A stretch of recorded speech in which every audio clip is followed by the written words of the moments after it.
To dive deeper into the primary race and how things are being impacted by coronavirus, I'm joined by our Politics Monday team. That's Amy Walter of the Cook Political Report and Public Radio's Politics with Amy Walter, and Tamara Keith of NPR, co-host of the NPR Politics. Our eagle-eyed viewers may have noticed a new configuration with me here. Some social distancing from us tonight, ladies. It's important for everyone.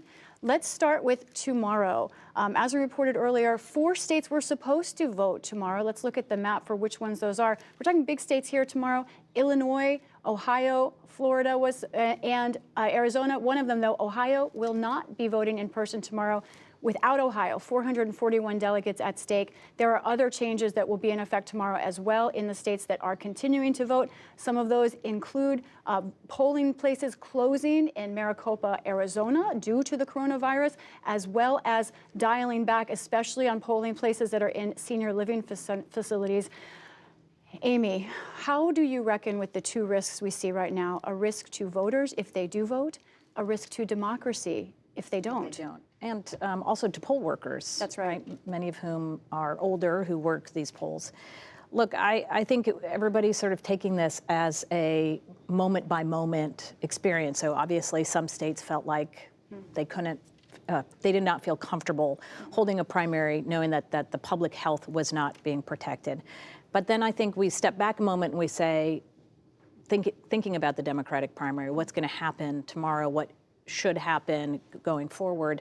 Look, we were on the set on the last election night where it was pretty clear that Bernie Sanders was falling far behind. He needs at least 60% of all the delegates now going forward in order to catch up to Joe Biden and get enough to be the nominee, actually surpass Joe Biden to be the nominee. He's sitting at the polls right now somewhere around 30% nationally, and all in the polls out of Florida and Arizona, he's down 30, 20 points. It's not going to happen. So really the question is, when the election is over on Tuesday night, will Bernie Sanders still be in this race, or will he decide that now is the time to move out? We thought maybe the debate was going to be the place where he backed off. Obviously, that didn't happen. There's 2 things happening. Bernie Sanders, is it the effect of the results of the election so far, or this crisis that makes his path tougher, or both, Tam? His path was tough before this crisis was totally obvious. Super Tuesday was really not good for him. But I do think that there was an inflection point last Tuesday. And what happened is they canceled their events. This campaign, everything changed last Tuesday when this got real. And in fact, it was Ohio that made it get real, because Ohio said no gatherings. The state of Ohio said no large gatherings. And all of a sudden, these 2 campaign events that were supposed to be happening in Ohio didn't happen. The candidates flew east and have really, in a lot of ways, been taking stock ever since. And Bernie Sanders did not have a good night last Tuesday night. He said as much the next day when he finally spoke to the press.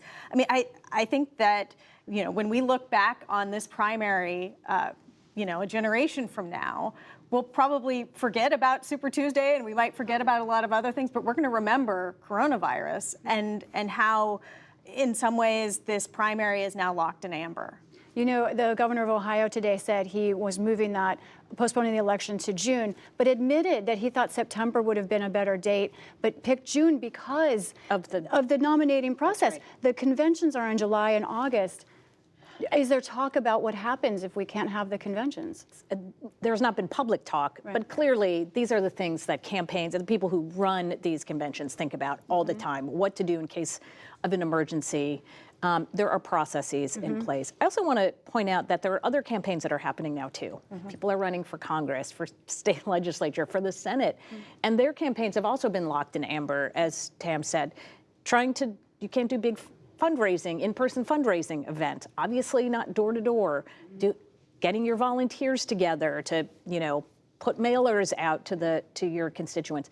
And at a time when the economy is looking as fragile than ever, asking donors for campaign contributions is also going to be tough. So, and this is Democrats and Republicans. This cuts across the entire swath. One thing about the partisanship that I thought was surprising, we're seeing some differences in opinion about this crisis depending on what party you affiliate with. This is a poll from NBC and the Wall Street Journal from this week. They asked people if they thought their family member they're worried about their family catching coronavirus. 68% of Democrats said yes, 40% of Republicans. Now, this could also be a regional effect. More Republicans live in rural areas, for example. But Tam, what do you make of this? There's another factor, which is that until today, President Trump has at most times sort of downplayed or said everything's going to be fine or we've got this under control. He has been out of sync with some of the health professionals and he's been out of sync with the media. Today was a very different President Trump. And so for the voters who listen to him and don't trust the media, then for the last month, the media has been overreacting and the president has been saying what he's been saying. And I think that does affect public opinion. Well, now the president today said, oh, well, maybe the media has been doing a good job and also laid out some very stringent, serious steps for the American public to take to keep everyone safe. And it was a major moment.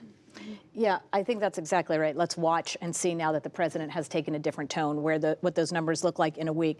Look, this polarization is a way of life in our country, and I've always been worried that what will happen in a crisis is exactly what's happening right now, which is instead of pushing us together, it's keeping us very separate from where we decide to get our sources of information, who we trust and who we don't. All we can hope right now is if with everybody on the same page, that we can kind of come to an agreement on how terrible this is. And unlike something like 9/11, which was a tragic moment that happened all at once, this is a slow-rolling potential disaster. Well, everyone's lives and jobs are getting more difficult, including yours. So we really appreciate both of you. Amy Walter, Tamara Keith, thank you. You're welcome.